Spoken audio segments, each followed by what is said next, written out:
Hey guys, welcome back to another video. Before we start, don't forget to leave a like and subscribe, and as well as that, comment down below, I subscribed, and you'll be entered in our monthly shoutout giveaway. On today's video, we're going to be talking about why Hardcore Pawn is currently off the air. Ashley Goldbrod may not always be the type to put family first. In December 2015, she left both the show and the family store to strike out on her own, opening an online retail outlet, Pawn Chick Shopping. Broad claims she made the decision because she wanted to spend more time with her husband and kids. This may be true, but she also seems to think that she could do better than her father and brother. And that's really cold, even for a pawn shop employee. Seth was so affected by this that the shop actually suffered financially as she left. It became harder to keep the shop open, and it became harder to run the show with the cameraman and crew not being able to pay them more for any episodes or seasons. My head of security was a thief.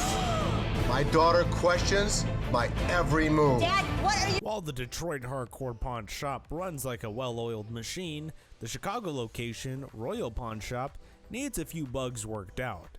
For starters, they need to vet their new hires better. In 2014, two employees, Jeremy Jackson and Carl Bell, got busted for not only stealing from the shop, but trying to sell the stolen goods back to Royal Pawn, according to TMZ.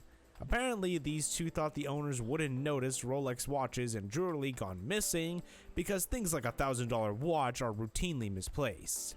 No word on how stiff their sentence was, but it seems unlikely that they used much of their time in jail to think. The Gold and Silver Pawn Shop, also known as Hardcore Pawn, had similar issues with employees taking stuff from their inventory and trying to resell it. As such, the owner had trouble with loyalty and honestly did not trust anyone, including the cameramen and crew. This led to some issues when recording the show. Over the years, many reality TV shows have been accused of or exposing as being fake.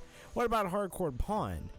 Well, if Seth is to be believed, the show is 100% real. We're pawnbrokers, not actors, he said in a Reddit AMA chat when asked if customers ever turn it up for cameras.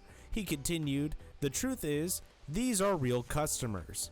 You can see that it's real too because we have things you've seen on the show for sale on our showroom floor or at pawndetroit.com.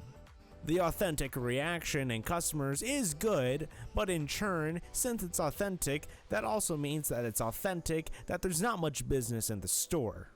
Their business mainly came from the popular TV show Hardcore Pawn, but in turn, with less popularity and not willing to record with the cameramen, less customers have come into the store, meaning there weren't any times to record for the show.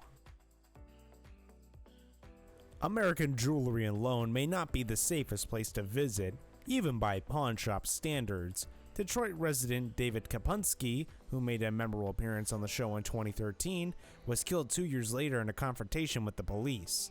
According to reports, Kapunski failed to obey a certain verbal order from officers called to his apartment during a domestic disturbance, which resulted in repeated tasering.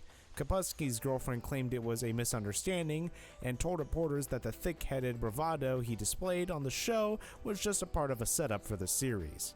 Customers are led to believe that American Jewelry and Loan were the cause of his death, and in return stopped visiting the shop and not giving any business to the owners. It took the store a whopping 5 years to actually get business going again, having a lot of customers and just generally selling stuff to make money to keep the shop open. With that said, this will bring us to the end of the video. If you enjoyed this video, once again, be sure to leave a like and subscribe, and as well as that, comment down below saying I subscribed, and again, you'll be entered in our monthly shoutout giveaway.